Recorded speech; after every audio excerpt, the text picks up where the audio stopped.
주말 뉴스쇼 3부. 3부는 한 주간 화제가 된 인터뷰를 다루는 김현정의 뉴스쇼 하이라이트로 함께합니다. 오늘도 함께해 주실 경향신문 박순봉 기자, 김현정의 뉴스쇼 막내 PD 서재희 PD 나왔습니다. 안녕하세요. 안녕하세요. 네, 우리 코너 속의 코너 두 분이 한 주간 주목한 뉴스 우리 서재희 PD부터 해볼게요. 네, 저는 후쿠시마 오염수냐 처리수냐 이 일본의 원전 오염수를 여당에서 처리수라고 바꿔 부르자고 제안했다는 뉴스 꼽아왔습니다.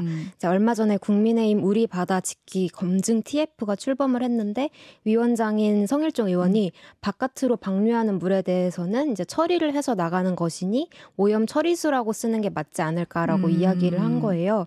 그래서 이 처리수는 사실 일본 정부가 공식적으로 쓰는 말인데 좀 청정하게 정화됐다는 의미를 좀 강조한 표현이고 오염수는 어떻게 보면 좀 부정적인 이미지가 있는데 네. 처리수는 좀 긍정적인 이미지인 거잖아요. 네, 그렇죠. 또 언뜻 들으면은 일반 정수보다도 더 깨끗한 상태라는 말을 뜻하는 그런 뉘앙스도 느껴지잖아요. 네. 그래서 국내 과학계에서는 왜 한국이 굳이 이 모호한 표현을 써야 하냐 이런 반문이 나왔고요. 네. 또 논란이 일자 외교부에서는 명칭 변경을 검토한 바는 없다고 일축하긴 했습니다. 네. 그래서 지난주 한일 정상회담에서 오는 23일과 24일에 한국의 그 후쿠시마 오염수 시찰단이 방문할 수 있도록 양국이 합의를 봤잖아요. 네. 근데 벌써 이제 일본 정부에서 한국이 안정성을 평가를 하는 건 아니다라고 선을 그으면서 네. 과연 우리 시찰단이 방문을 해도 안전성이나 위해성을 제대로 따져보고 올 수 있는 건지, 뭐 구경만 하고 오는 건 아닌지, 또 오히려 면죄부를 주는데 이용되는 건 아닌지 하는 우려가 나오는 것이고요. 네. 이 용어 논란은 시작일 뿐인 것이 이 일본이 오염수를 바다에 방류하겠다고 보고 있는 시기가 7월이잖아요. 네. 그래서 이 후쿠시마 오염수 문제가 올해 내내 계속 논란이 될 것이고 또 지켜볼 만한 문제 같아서 뽑아왔습니다. 네, 우리 박순봉 기자는 이거 어떻게 봤어요? 네, 이 정치권에서 용어 가지고 이렇게 규정하고 이런 일들은 사실 여러 번 있었고 말씀하신 이번 논란을 보니까 네. 또 최근에 그 작년이었죠. 이태원 참사 이후에도 이런 논란이 있었습니다. 그때 이태원 사고냐 참사냐 이거 가지고 용어를 어떻게 쓸지 좀 논쟁이 있었고 처음에 여당하고 그리고 이제 정부 쪽에서 사고라는 표현들을 좀 일부 썼었어요. 네. 이태원 사고다 이런 표현을 썼는데 결과적으로는 이태원 참사가 되긴 했습니다. 근데 당시에 이게 논쟁이 붙어가지고 국민의힘 같은 경우에 이제 백드롭이라고 해가지고 회의를 할 때 뒤에다가 이제 플래카드 같은 걸 걸어놓잖아요. 네. 거기에다가 이태원 사고라고 표현을 하기도 했었고, 그다음에 소방 쪽에서도 국회 행안위에 보고를 할 때 이 보고서 제목에 사고라고 그렇게 표현을 했었거든요. 네. 근데 이게 이 야당에서도 비판하고 그리고 좀 국민적인 비판도 커지니까 결과적으로 이제 참사로 정리를 했었습니다. 그리고 좀 멀리 올라가서는 예전에 뭐 미투 관련해서도 네. 이제 뭐 피해자냐 아니면 뭐 피해 호소인이냐 이런 식의 논란도 있었고요. 네. 그래서 이제 이런 것들은 어쨌든 국민들이 바로바로 이제 용어로 인해서 부정적이거나 혹은 긍정적인 이미지가 생기다 보니까 이걸 가지고 일종의 좀 적극적으로 이제 규정을 하려는 그런 움직임으로 같이 보입니다. 안 그래도 지금 뭐 시찰단이 제대로 검증을 할 수 있겠느냐 이런 불안이나 불신이 높은데 이런 용어 변경 시도는 오히려 정부에 대한 불신만 키우는 거 아닌가 싶습니다. 우리 박순봉 기자가 주목한 뉴스 뭐예요? 네, 저는 이제 간호법을 두고 의료단체들이 좀 쪼개져가지고 싸우고 있는 그런 상황이고요. 네. 특히 그 다음 주에는 이제 국무회의가 네. 화요일에 16일에 예정이 돼 있는데 그때 거부권을 쓰느냐 안 쓰느냐 그쵸. 대통령의 선택에 따라 가지고 이제 국민들이 직접 피해를 볼 수 있는 총파업 여부도 좀 결정이 되는 그런 상황이잖아요. 네. 근데 이제 여기서 이 일련의 뉴스들을 보면서 그 중에서 좀 주목을 했던 거는 이제 어디까지를 공약으로 봐야 되느냐. 왜냐하면 간호사협회에서는 윤석열 대통령의 공약 사항이다. 네. 물론 이제 민주당이 또 같이 하고 있죠. 그렇게 보고 있는데 반면에 여당에서는 윤 대통령이 공약을 한 적이 없다. 네. 이렇게 좀 맞서고 있는 상황이잖아요. 그래서 이제 당시 상황을 보니까 좀 애매한 면이 있더라고요. 이게 윤석열 대통령이 후보 시절이었었는데 작년 1월 11일에 이제 간호사 단체하고 간담회를 합니다. 네. 근데 당시에 윤석열 대통령의 이제 발언들을 보면은 뭐 간호사 업무 환경의 이 개선을 위해서 정부뿐 아니라 국회가 최선의 역할을 다하겠다. 그리고 또 원내 지도부하고 의원들에게도 부탁을 하겠다. 이제 이런 표현들이 나오는데 네.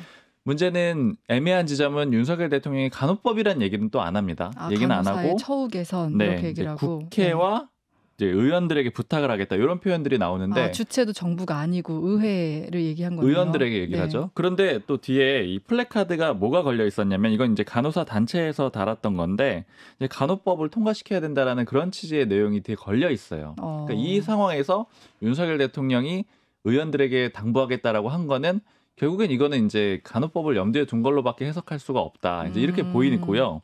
그런데 그러면 공식적으로 공약집에 들어있느냐 이걸 좀 따져보면은 국민의힘의 대선 공약집이 홈페이지에 올라와 있거든요.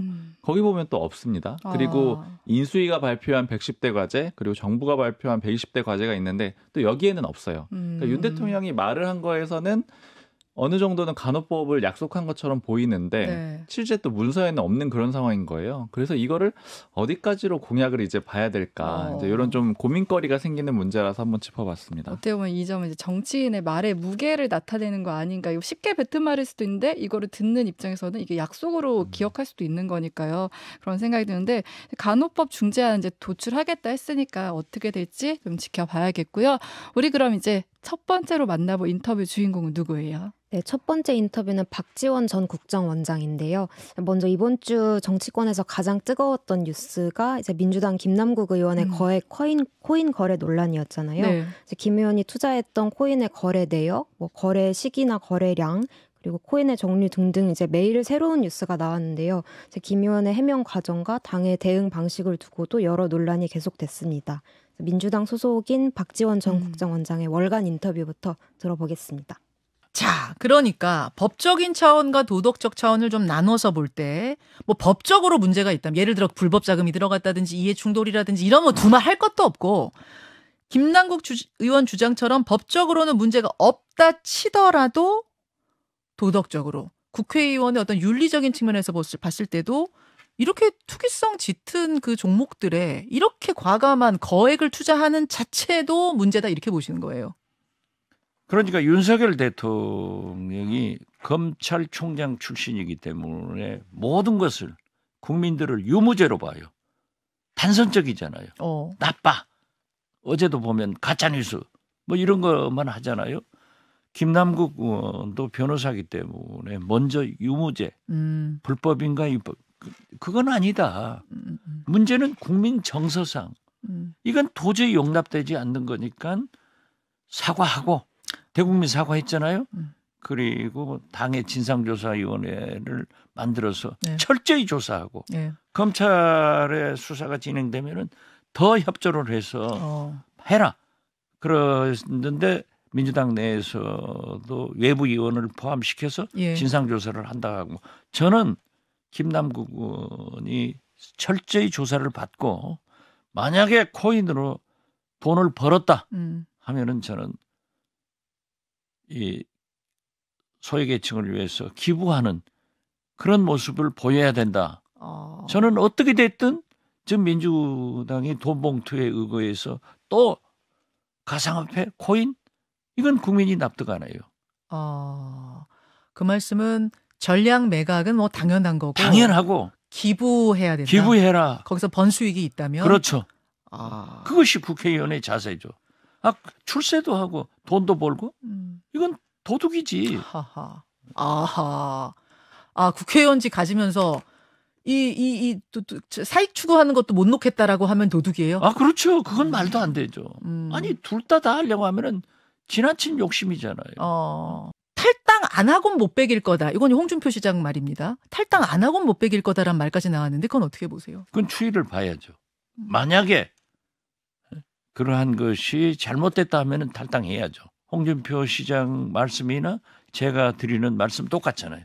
국회의원이 코인을 했다? 그것은 국민 정서상 도저히 안 맞아. 그리고 김남국 60억. 이건 더 안 맞는 거예요. 그렇기 때문에 김남국 의원이 사실대로 밝혀지면은 거기에서 만약 수익이 있었다고 하면은 나는 사회에 환원하는 것이 좋다. 저는 그렇게 봐요. 탈당은 오바라고 보시고요. 탈당은 아직 거론을 할 때가 그건 아니에요. 아니고요. 국민의힘은 어제 징계가 확정된 사람이 있습니다. 김재원 1년, 태영호 3개월 당원권 정지. 이건 어떻게 평가하십니까? 공천 압력을 해가지고 박근혜 대통령은 2년 감옥을 살았어요. 예. 그런데 징계 3개월 했다 하면은 대구 달성에서 박근혜 대통령 땅 치는 소리 지금 안 들려요? 나는 들리는데 이거 그래서? 억울하잖아. 그리고 이것은요. 징계위에 넘기는 것 자체가 꼬리 자르기입니다. 그건 왜? 이것은 그게 아니에요. 만약에 대통령실에서 공천을 빌미로 해서 그런 개입을 했다고 하면은 이건 형사상 문제예요. 그렇기 때문에 저는 민주당이 왜 저렇게 시원찮냐. 이런 것은 우통 활딱 벗고 싸워줘야 돼. 이 나라 민주주의를 위해서. 태영 의원 제 방송 잘 들으세요. 4월에 강남 갑 안 주면 불어. 불어야지.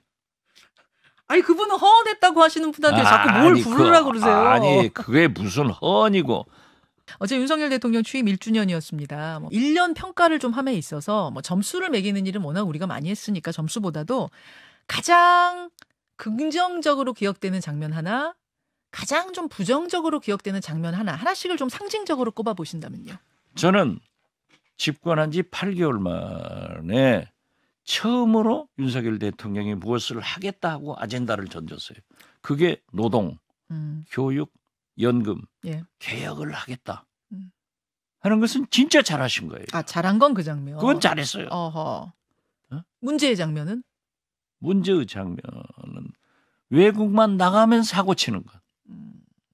이건 표시할 수 없는데 소위 한미 정상회담도 저는 정상회담은 항상 경제와 안보를 가지고 하는 거예요. 경제는 빵점이다. 자, 총선 얘기 좀 해보겠습니다. 민주당이 총선 공천룰을 확정했어요. 원래 이제 1년 전에 확정하게 돼 있어서 한 건데 기소되고 재판 중인 사람에게도 공천길이 열렸습니다. 전에는 하급심 유죄 받으면 공천 불가였는데 그 항목이 삭제가 된 겁니다. 이거는 이재명 대표 출마길 터주기 위한 거 아니냐 이런 비판 나오는데 어떻게 보십니까? 과거에도 최종 판결 날 때까지는 무죄 추정의 원칙이 적용됐어요. 지금 보십시오. 윤석열 대통령도 법조인이지만은 검찰총장이지만은 김태효 1차장, 대법원의 김관진 전 국방장관 이런 사람들 지금 공직에 임명하잖아요. 무죄다. 그래서 저는 이재명 조국을 의식한 게 아니라 제대로 고쳤다. 제대로 고쳤다. 네. 지금 갑론을박이 있을 만한 사람은 조국 전 장관이잖아요. 지지자들은 많이 원하는 것 같고요. 출마를. 당에선 좀 부담스러워하는 것 같은 분위기던데. 저는 나올 것 같아요. 그래요? 예. 나올 것 같습니까? 예. 왜 그렇게? 조민을 내세우든지. 왜 그렇게 보십니까? 아니, 하는 거 보면 알죠. 그러니까 정치 구단이에요. 북콘서트하고 이런 행보들. 그렇죠. 왜 언론에 자꾸 노출되고 그러한 것을 알리느냐고요. 그것은 이미 상당한 간보기를 하고 있는 거예요. 네, 5월 11일 목요일에 출연한 박지원 전 국정원장 인터뷰였습니다. 본인은 이제 정치 구단이라고 하면서 여러 예견들을 하셨는데 일단 이제 지금 정치권에서 가장 뜨거웠던 김남국 의원의 그 코인 거래 논란을 짚어볼게요. 어떻게 보면 해명을 거듭할수록 좀 의혹이 증폭되고 계속 좀 새로운 의혹들이 드러나고 있잖아요. 네, 사실 김 의원이 주 초에 처음 입장을 냈을 때는 실명 인증된 본인 계좌로만 거래했다. 내 정치 생명을 걸 수 있다고 하면서 당당하게 해명을 하고 또 도리어 한동훈 검찰 작품이다라면서 공세를 펴기도 했는데요. 네. 이제 후반으로 갈수록 석연치 않은 부분들이 추가적으로 드러났습니다. 재산 공개 내역에서 주식을 매도해서 코인에 투자했다고 했는데 그 금액이 예금으로 등록이 돼 있거나 처음엔 60억 규모라고 밝혀졌던 거래 규모가 100억여 원까지 솟아오르는가 하면 또 위믹스 코인 외에도 그보다 훨씬 변동성이 큰 일명 잡코인으로도 불리는 비트토렌트, 클레이페이 토큰, 마블엑스 등등 여러 게임 코인에 투자했다는 의혹이 드러나면서 실제 거래량과 수익은 대체 얼마나 됐던 건지 그리고 또 불안정한 코인에 거액을 투자한 경위는 무엇인지 이런 여러 의문들이 꼬리에 꼬리를 물고 나왔던 건데요.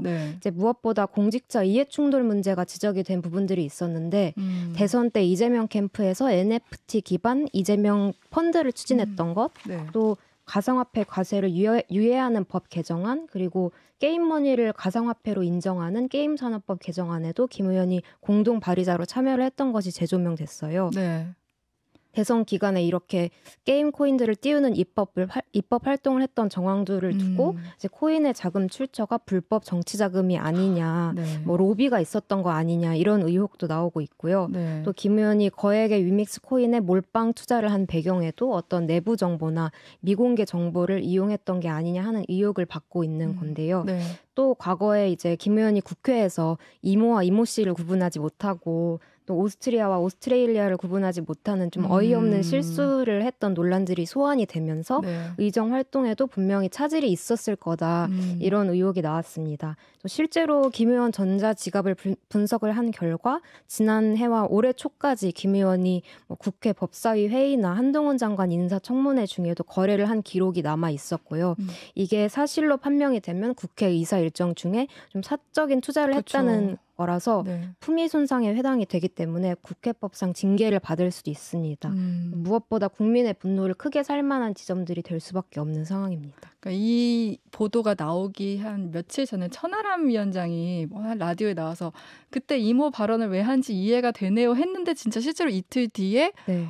그 당시 그 코인 거래를 했었다 이게 보도가 되면서 좀 어떻게 보면 이건 도덕적인 차원에서 더 논란이 되고 있고 또 당내 대선 자금 얘기도 나오고 또 P2E 관련해서 이재명 대표가 좀 옹호하는 발언을 하다 보니까 이게 개인의 위기가 아니라 당 전체로까지 좀 번지는 느낌이에요. 뭐 박지원 전 국정원장 같은 경우는 이 인터뷰 했을 당시만 해도 지금 상황으로선 탈당까지는 뭐 할 상황은 아닌 것 같다 하긴 했지만 좀 지금 이 흐름대로라면은 좀 다른 목소리가 나올 것 같은데 어떻게 보세요? 사실 어제도 좀 당내에서 강한 목소리들이 많이 나왔는데 대표적으로 조응천 의원 비명계 인사잖아요. 의원직 사퇴를 지금 뭐 강요할 수는 없다라고 그렇게 표현을 하긴 했는데 일단 언급이 좀 나왔고요. 의원직 사퇴. 네, 그리고 청년 그 정치인들이 어제 기자회견을 했는데 물론 초점은 돈봉투 사건에 대해서 당의 대응을 비판하는 그런 내용이었는데 당연히 김남국 의원 건도 거론이 됐고요. 네. 근데 기자들이 물어보니까 혹시 의원직 어떻게 좀 처리를 해야 될 것 같냐 이렇게 물어보니까 박성민 전 비서관 같은 경우에는 지금 밝혀진 나오고 있는 의혹들이 사실이라면 이렇게 전제를 달아가지고 그렇다면 의원직 사퇴를 해야 된다 이런 식으로 또 표현을 했거든요. 네. 이제 가장 강력한 조치라고 할 수 있는 의원직 사퇴까지 이렇게 좀 거론이 되고 있는 그런 상황이고요. 네. 그리고 이제 비명계 쪽 사람들한테 좀 얘기를 물어봤는데 굉장히 좀 사안을 크게 보고 있더라고요. 그러니까 돈봉투 의혹 사건보다 훨씬 더 크다. 네.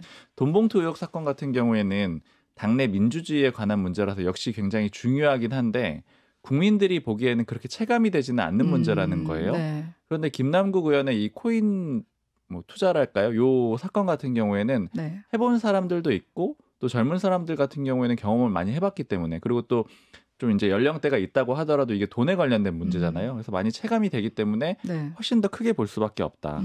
그리고 좀 나오는 의혹들 중에 이제 걱정을 좀 하는 내용들은 이렇게 소위 말하는 잡코인에 그렇게 많은 액수의 투자를 했다라는 거는 지금 김남국 의원 본인은 어쨌든 해명을 하기로는 그냥 정당하게 했다라고 하지만 조직이 개입을 했거나 혹은 이제 관련된 업체에서 좀 로비를 했다거나 뭐 이렇게 되면 이제 뇌물 의혹으로 번질 수가 있는데 이 부분이 좀 야당 내에서는 걱정을 하는 게 이걸 해결하려면 결국에는 검찰이나 경찰이 수사를 해야 되고 근데 이렇게 되면 이게 만약에 로비를 했다라고 하면은 추정을 하기로는 야당 의원에게만 했겠느냐 그러니까 전반적으로 여야 모두에게 다 했을 텐데 그때 이 검경이 이 표현을 이렇게 하더라고요. 여당에는 막대기 야당에는 이제 철퇴를 들고 수사를 하게 되면은 이게 또 불리해지는데 사실은 또 수사 외에는 또 방법이 없는 상태다. 이제 이런 식으로 좀 걱정을 같이 하고 있습니다. 네, 국민의힘에서는 실제로 이번 건에 대해서 어떻게 아니면 공격 포인트를 어디다 둬야겠다 뭐 이런 게 있을까요? 지금 공격은 뭐 아주 공개적으로 하고 있으니까 사실 이제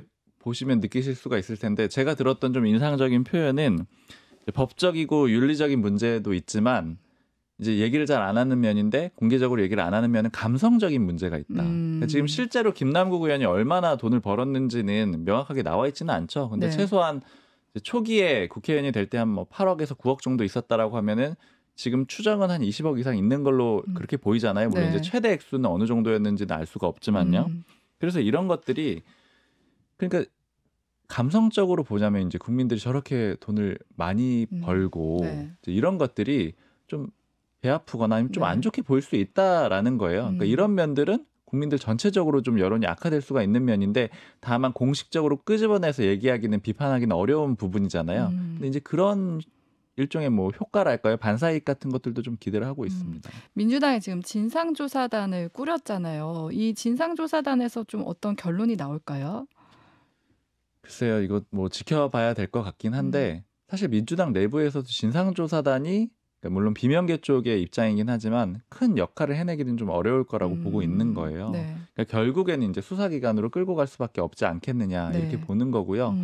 근데 이제 진상조사단이 결국에는 좀 과감한 어떤 먼저 쳐내는 그런 그림을 그려줘야지 된다 이런 얘기들도 좀 하고 있습니다. 지금 이제 돈봉투 의혹과 관련해서도 물론 민주당 내에서도 비판의 목소리가 나왔지만 요 코인 거래와 관련해서는 좀 그 비판의 강도나 목소리가 좀 다양한 것 같아요. 네, 박지원 전 원장도 이제 김 의원이 돈도 벌고 출세도 하고 이렇게 두 마리 토끼를 다 잡으려는 건 도둑이다. 코인으로 번 수익을 좀 소외계층에 기부를 해야 한다. 이렇게 일침을 놓았잖아요. 그래서 금융 전문가인 이용우 의원도 뉴스쇼에 출연을 해서 법적 문제를 차치하더라도 어떤 정치인의 자세로서 맞지 않다. 이렇게 쓴소리를 내놨습니다. 네. 김 의원이 일반 코인 투자자를 넘어서 좀 코인계의 큰 손이었다고 할 정도로 좀 이렇게 거래량이 컸다는 이야기가 나오는데요. 특히 본인의 전체 재산 규모에 비해서도 네. 그래서 코인 거래에 몰두한 정도가 이제 도박 중독처럼 어떤 국회 일정 중에도 폰을 손에서 놓지 못하는 정도로 밤낮으로 거래 빈도가 잦았다. 뭐 이런 합리적인 의심을 받을 수밖에 없다 보니까 네. 좀 국민들로부터도 김 의원은 맨날 코인 시세만 들여다보고 있었나 이런 비판이 나오면서 당에서도 좀처럼 좀 옹호하는 목소리를 듣기가 어려운 상황입니다. 네, 지금 이게 좀 초기에 나왔을 때 소위 이제 짠돌이냐 아니냐 뭐 그런 얘기들도 좀 중요한 얘기 중에 하나였었잖아요. 그래서 제가 초기에 좀 김남국 의원을 좀 오랫동안 알았던 사람들 몇 명한테 물어보니까는 뭐 몇 가지 사례들 얘기하더라고요. 예를 들어 뭐 대학 때 알았던 사람 같은 경우에는 옷을 정말 사입지 않았었다. 그리고 방송 이렇게 많이 출연을 했었잖아요. 그때 방송 출연할 때 알았던 사람들 중에 요건 이제 두 명한테 또 공통적으로 들었던 얘기인데 방송하면 이렇게 원고 있잖아요. 네. 근데 이제 원고 뒷면이 쓸 수 있잖아요. 이걸 이면지요. 변호사 사무실에 가져가가지고 이면지로 쓸 정도였대요. 그리고 또 변호사 사무실에 직원을 또 안 썼다라고 합니다. 그러니까 이제 이런 건 얘기들을 하면서 초기에는 김남국 의원을 좀 이렇게 인간적으로는 굉장히 이제 절약을 하는 사람이고 좀 뭐 신뢰를 한다 이런 얘기들을 했었는데 이게 의혹이 계속 나오다 보니까 최근에는 이게 김남국 의원을 내가 제대로 알았던 게 맞냐 이제 이런 얘기가 좀 나올 정도로 여론이 좀 안 좋아진 것 같아요. 그러니까 아주 가까운 쪽에서 옹호하는 사람들도 조금 이제 옹호하기가 좀 어려워지는 그런 분위기도 있는 것 같습니다. 네, 지금 민주당에서는 14일에 의총을 한다고 하잖아요. 아마 그날 좀 얘기들이 많이 나올 것 같은데 어떻게 흘러가야 될지 지켜봐야 될 것 같고요. 이제 그 다음 나눌 얘기는 민주당이 내년 총선 공천룰을 확정했는데 여기서 특히 재판이 진행 중인 또 하급심에서 유죄 판결을 받은 후보들도 출마할 수 있도록 이렇게 길을 열리면서 이 개정을 놓고 이재명 대표나 조국 전 장관 출마 가능성을 열어둔 거 아니냐 이런 얘기가 나와요. 조국 전 장관 출마 가능성 이게 가능한 얘기인가요? 가능성이 어느 정도 있는 얘기인가요?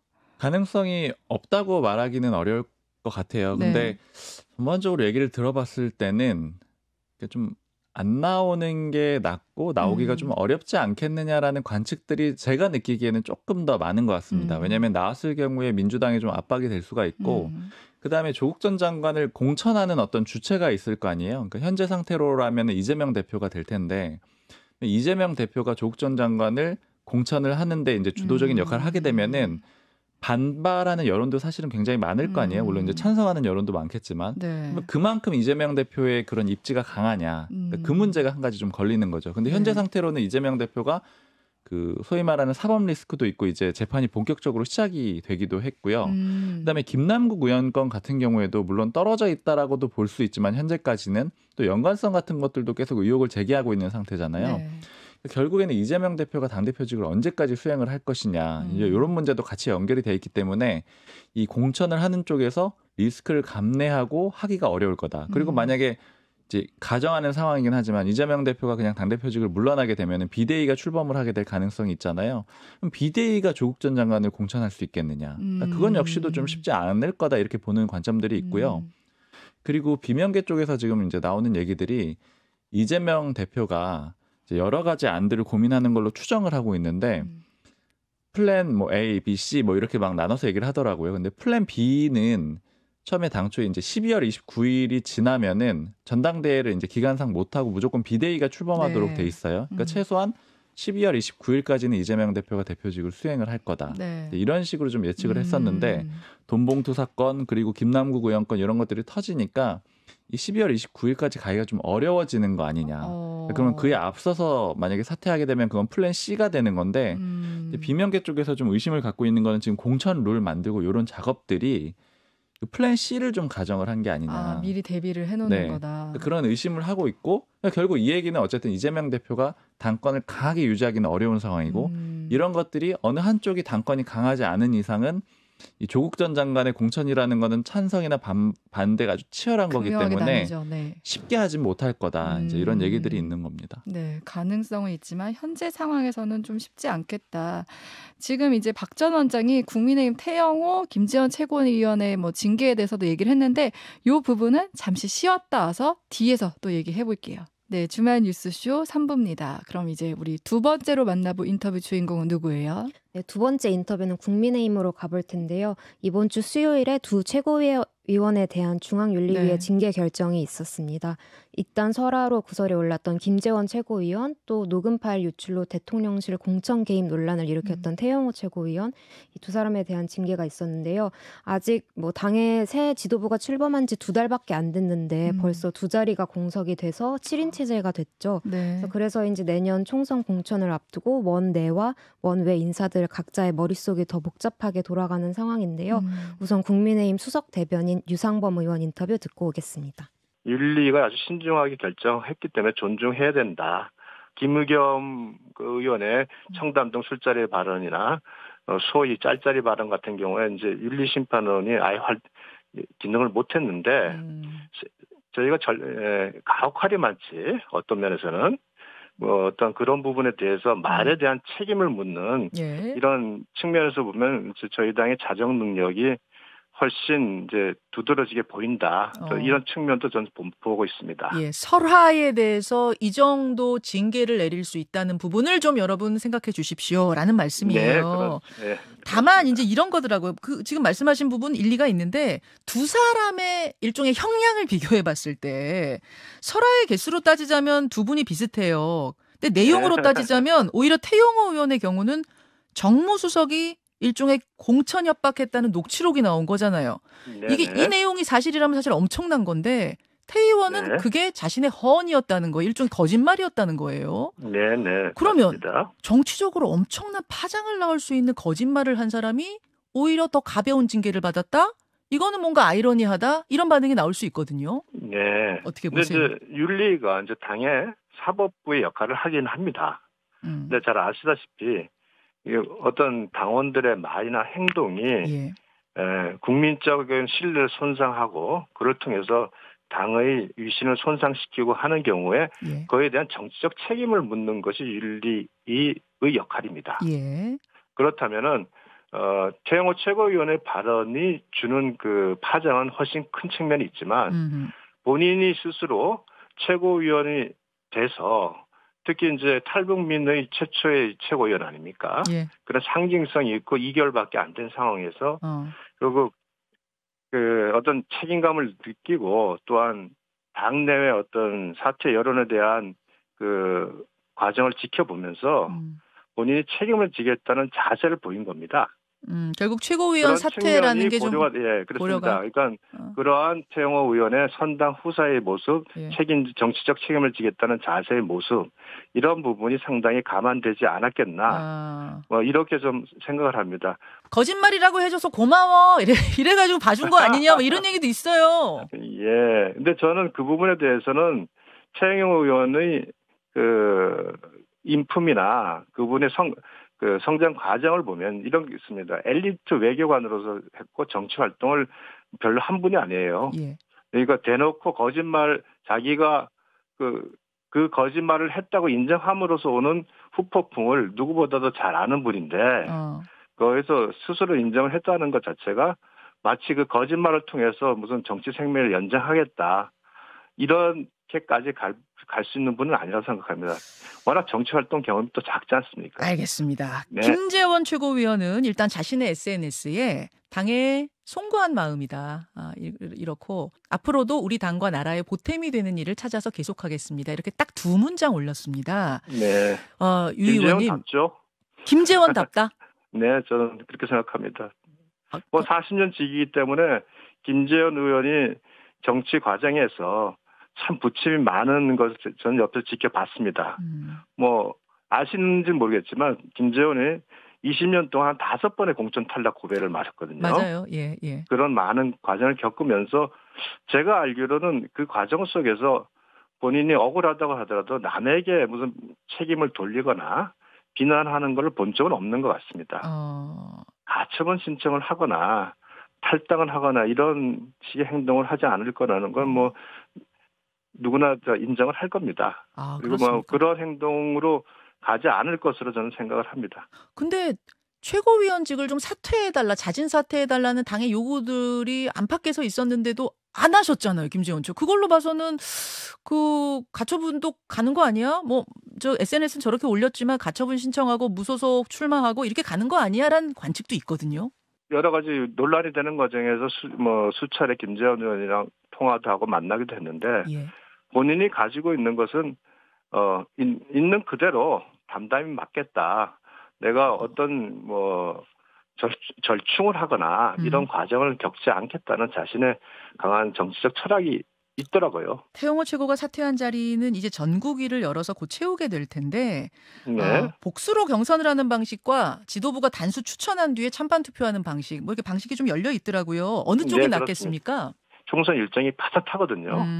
신속히 이제 그런 총선 대비로 들어가야 되는 상황에서 거기에 또 많은 시간을 소요되는 것은 적절치 않다는 게 아마 당 지도부의 판단일 수 있다 이렇게 생각을 합니다. 단수로 추천해서 네, 단수로 추천해서 신속히 결혼을 채우는 정도로 가는 게 맞지 않겠나 생각을 합니다. 청와대에서 용산으로 옮겼을 정도의 그 의지, 그 소신이었다면은 그러면은 좀 기자회견, 그러니까 뭐 40분 동안 혼자 말씀하시는 것과 기자들 질문 받는 건 좀 다르니까요.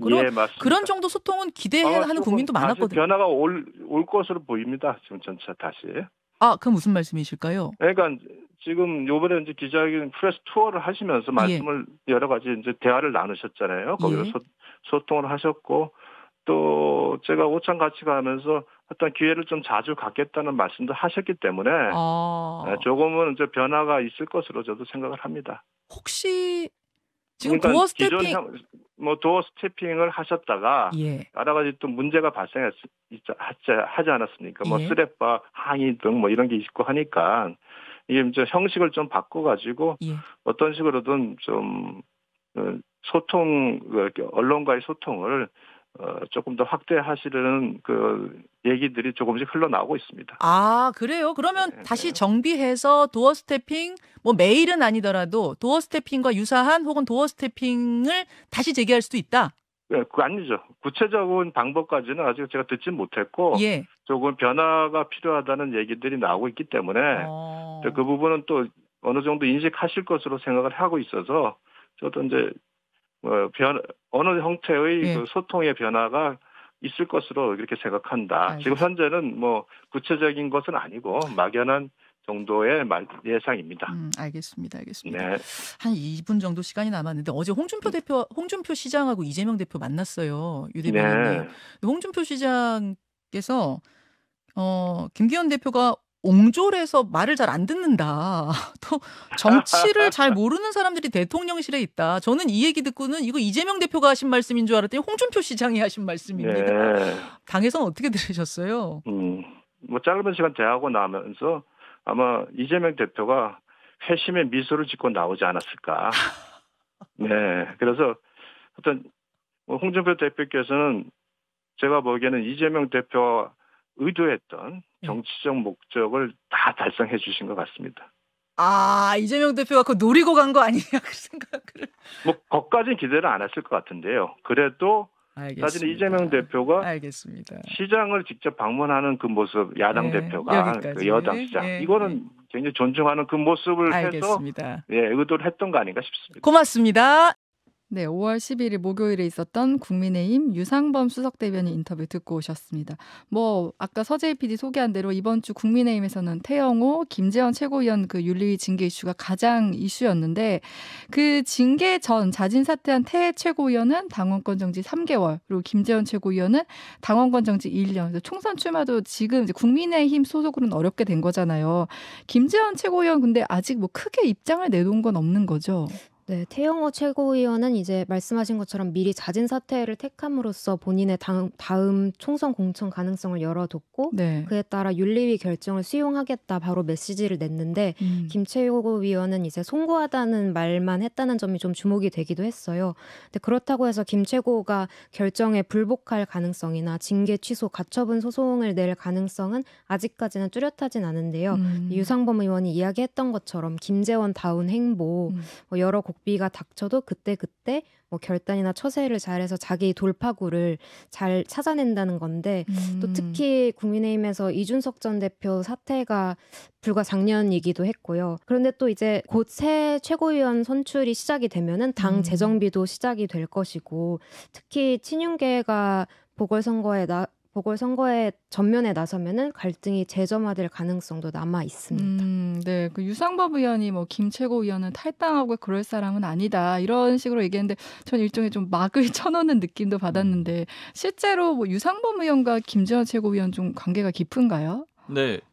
일단 서울대 법대 84학번 동기고요. 나이는 김재원 전 최고위원이 2살 많은데 학번은 같더라고요. 그래서 이제 그때부터 쭉 알고 지냈다고 하고 그리고 유상범 의원 입장에서는 이제 원래 변호사 하다가 이 국회의원 되게 됐던 계기도 김재원 전 최고위원이 설득해서 된 거거든요. 이제 당시에 염동열 의원이 문제가 생겨가지고 불출마 선언하면서 그 지역구에 나오면 좋겠다 해가지고 설득해서 나오기도 했고 그리고 가깝다라는 걸 알 수가 있는 게 김재원 전 최고위원 이제 계속 보좌했던 보좌관이 있는데 의원직을 이제 끝나게 됐잖아요. 그리고 나서 그 유상범 의원실의 보좌관으로도 가게 돼요. 이제 추천해서 보내게 된 거죠. 그만큼 좀 가깝다라고는 볼 수 있습니다. 그럼 김재원 최고위원이 뭐 이런 행동을 안 할 것이다 이렇게 예상한 건 좀 어느 정도 맞다고 봐야 될까요? 그럴 것 같아요. 그리고 아마 소통도 충분히 하고 있을 걸로 추정이 되니까 단지 그간에 이렇게 행동했으니 이럴 거다 이렇게 추정하는 것만은 아닐 것 같고요. 그리고 제가 보기에도 그리고 이제 다른 뭐 기자들이 추정을 하기에도 김재원 전 최고위원이 탈당을 한다라거나 아니면은 당과 어떤 싸움을 통해 가지고 뭐 다시 그 재기를 한다거나 이런 방식을 택할 걸로 보이지는 않습니다. 왜냐면은 김재원 전 최고위원은 기자들 사이에서는 거의 뭐 불사조로 불리거든요. 왜냐면 굉장히 어려운 시기마다 다 굉장히 절대로 재기가 안 될 거다 이렇게 막 예측을 하는 시기마다 다 돌아왔어요. 그러니까 대표적으로 제가 2015년에 그때 이제 새누리당 때였는데 그때 국민의힘 출입을 그때 시작했었는데 그때 원내 수석이었거든요. 그러니까 굉장히 핵심적인 자리에 있었고 그다음에 국회의원 하면서 박근혜 청와대 정무특보를 하게 돼요. 근데 이게 논란이 되긴 했었는데 국회의원이 정무특보하는 게 맞느냐. 당시에 논란이 됐었는데 어쨌든 대통령의 측근이라는 게 확인이 됐었죠.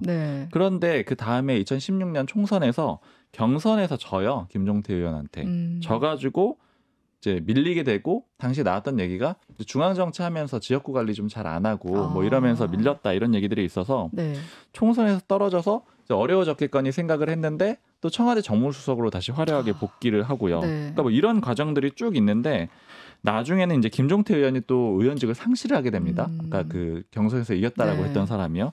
거기에 또 그 국민의힘도 당시에 이게 자당 의원이 잘못해서 비게 된 자리니까 공천을 안 하는 게 낫다. 당시에 임명진 비대위원장 시절이었는데 안 하는 게 낫다. 이런 여론이 있었는데 이걸 김재원 전 최고위원이 다 의원들을 설득을 해가지고 막 이렇게 압박을 해가지고 결과적으로 공천을 해서 또 국회의원으로 돌아오게 됩니다. 진짜 불사조 맞네요. 그러니까 이런 과정들을 다 거쳤기 때문에 그리고 또 중간 과정에 보면 탈당을 한다거나 당을 떠나거나 이런 일이 또 전혀 없었어요. 그러니까 당내에서 어떻게든 관계나 이런 것들을 통해 가지고 이 어려운 상황을 아마 헤쳐나가려는 그런 방법을 택하지 않을까.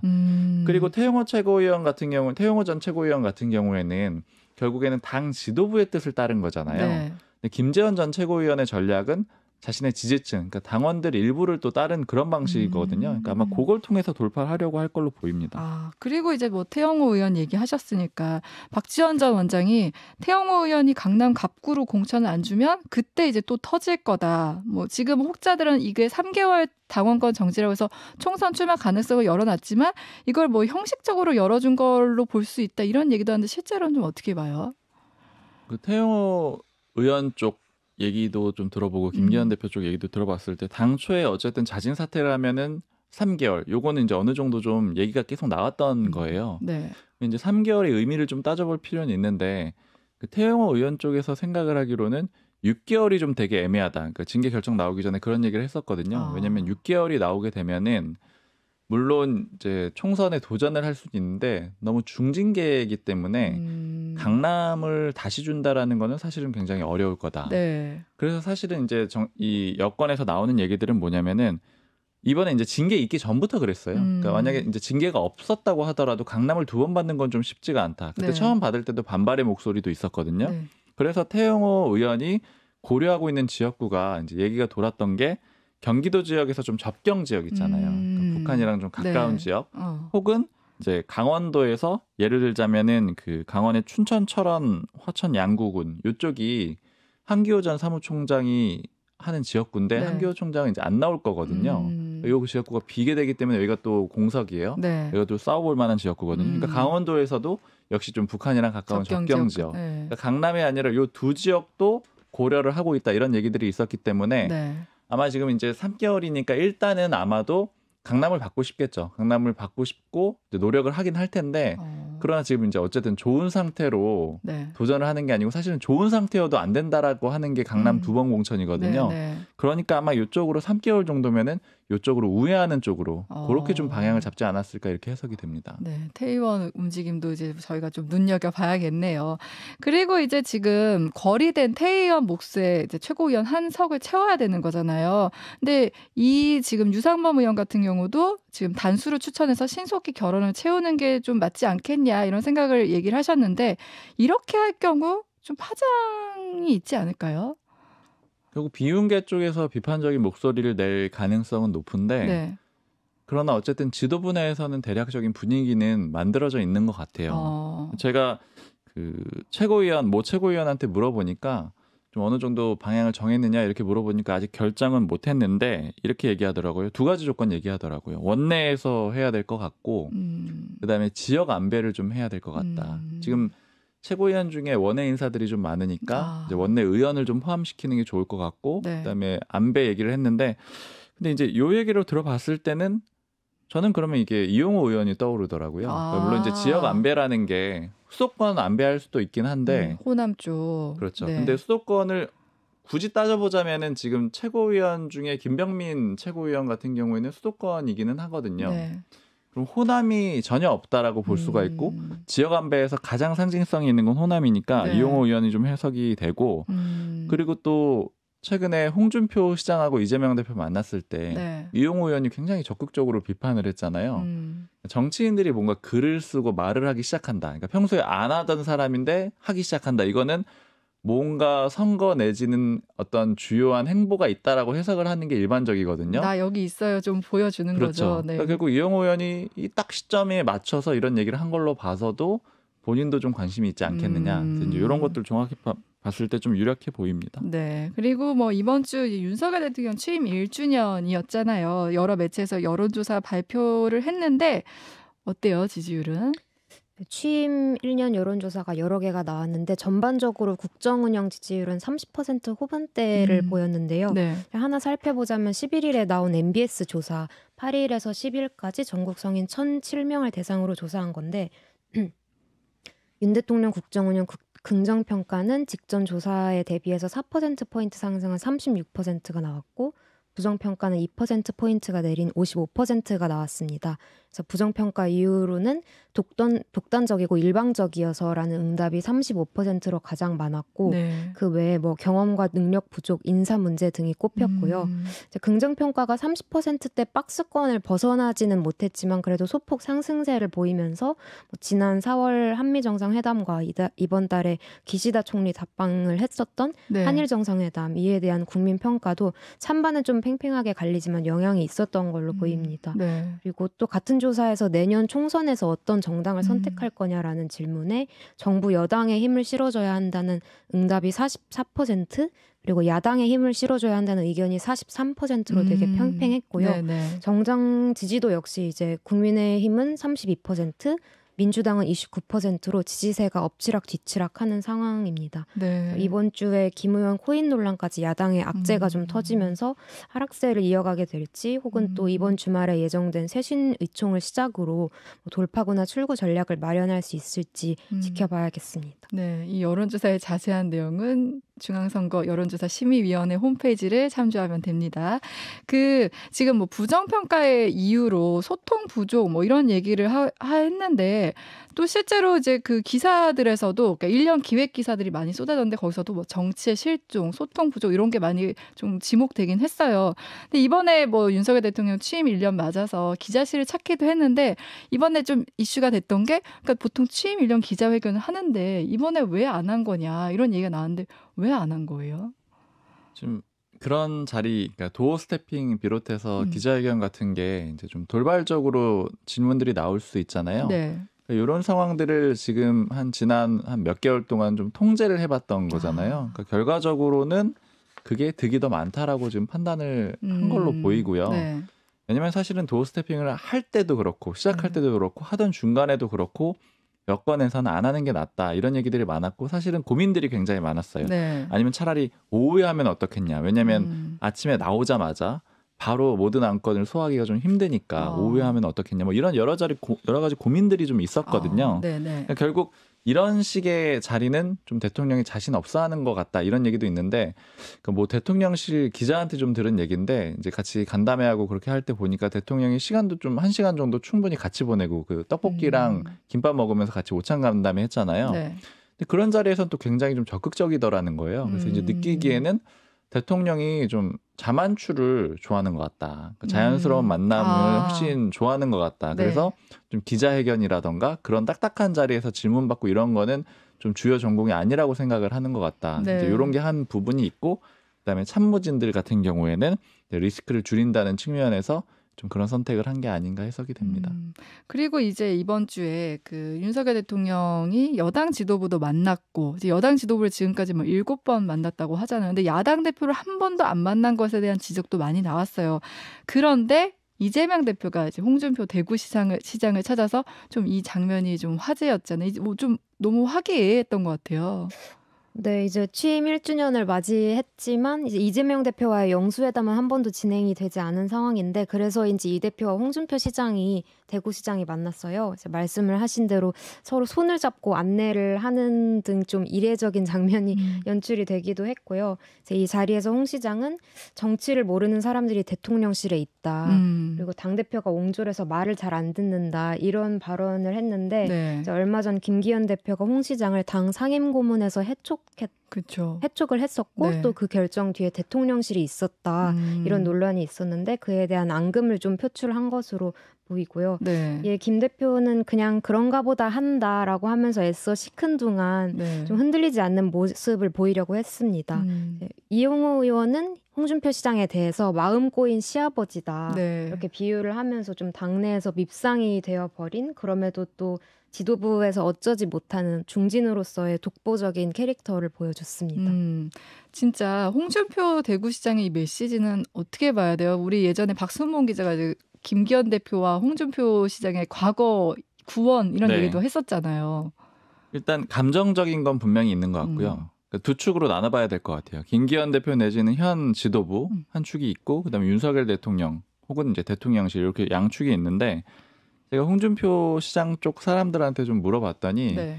일단 첫 번째로는 대통령 비판은 절대 없다. 이거 굉장히 강조를 하고 있습니다. 그러니까 지금 하는 메시지들이 거죠? 네, 대통령을 비판하는 건 아니고 그 주변에서 잘 보좌를 못하는 거고 그리고 지도부들도 네. 잘 보좌 지원을 해줘야 되는데 그걸 못하고 있기 때문에 비판을 한 거다. 여기에 네. 대통령의 비판은 없다라고 얘기를 하고 그래서 평소에 그런 식의 좀 판단을 갖고 있다 그래요. 예를 들어 윤석열 대통령이 이번 총선에서 무너지게 되면은 그러면 다음 대선도 힘들다. 그러니까 너무 빨리 무너지게 되는 거기 때문에 대통령에게 힘을 좀 실어줘야 된다 이런 생각을 갖고 있다라는 거예요. 네. 근데 이게 안 되면은 안 되는 이유를 이제 여당 지도부나 대통령실로 보고 거기에 대해서 좀 쓴소리를 하고 있는 거고 그리고 이제 그런 표현들을 쓰진 않지만 홍준표 시장이야 당연히 다음 목표는 대선일 거 아니에요. 그러니까 자신이 다음 대통령을 되기 위해서라도 윤석열 대통령이 예를 들어 뭐 이번 총선에서 바로 막 패배해가지고 뭐 레임덕에 빠지고 이런 상황은 좋지 않다라고 보고 있다라는 거죠. 네. 그리고 이 홍준표 시장이 대구로 처음에 내려가는 선택을 했을 때도 얘기를 들어봤을 때는 좀 중앙 정치랑 멀어져야지. 왜냐하면 이제 윤석열 대통령하고 경선을 했던 인물이어가지고 되게 자연스럽게 반윤의 구심점이 될 수가 있어서 네. 그런 자리를 피하려는 그런 의도도 있었다라고 하거든요. 그러니까 지금 아직은 나설 시점은 아니라고 보고 있는 것 같고요. 그리고 특히 이 대통령 비판하는 거 아니냐 이제 이런 거 자꾸 물어보니까 그쪽에서 이제 하는 얘기가 요번에 이재명 대표 만날 때 네. 그 전에 용산 쪽이랑 소통도 했다라고 합니다. 그러니까 이제 이렇게 뭐 만나는 일정이 있다라고 공유도 하고 네. 그게 미리 어느 정도 얘기가 됐다라고 하고 그리고 표현하기로는 그 야당 대표를 만나는 거 물론 이제 찾아오는데 대통령은 못 만나지만 나는 못 만날 게 뭐냐 이제 이런 생각이 하나가 있고 네. 그다음에 신공항 문제라던가 아니면 이제 달빛 협력이라고 네. 해가지고 뭐 광주랑 이제 협력하는 것들도 있잖아요. 그러니까 그런 것 때문에 야당하고 협력도 필요해서 네. 그렇게 선택을 하게 된 거다 이렇게 설명을 하고 있습니다. 대통령실이나 뭐 주변은 저격했지만 대통령은 비판한 게 아니다. 그리고 김기현 대표에 대해서는 굉장히 좀 강하게 비토하는 네. 그 감정적인 부분도 있고 그리고 이제 뭐 주변에서 나오는 얘기는 비대위 체제로 가는 게 맞지 않겠느냐 이제 이런 정도로 얘기들도 좀 나오고 있습니다. 이거 홍준표 시장 아니, 본인의 측에서요? 발언이 아니고 그냥 주변에서 이제 그런 정도로 가는 게 맞지 않겠느냐 이런 얘기들도 해요. 네, 우리 오늘 뉴스쇼 하이라이트 바쁘게 달려왔는데요. 다음 주에도 또 민주당 상황이랑 국민의힘 상황 할 얘기가 많을 것 같은데 다음 주에 또 얘기 나눠보도록 하겠습니다. 오늘 두 분 나와주셔서 감사합니다. 감사합니다.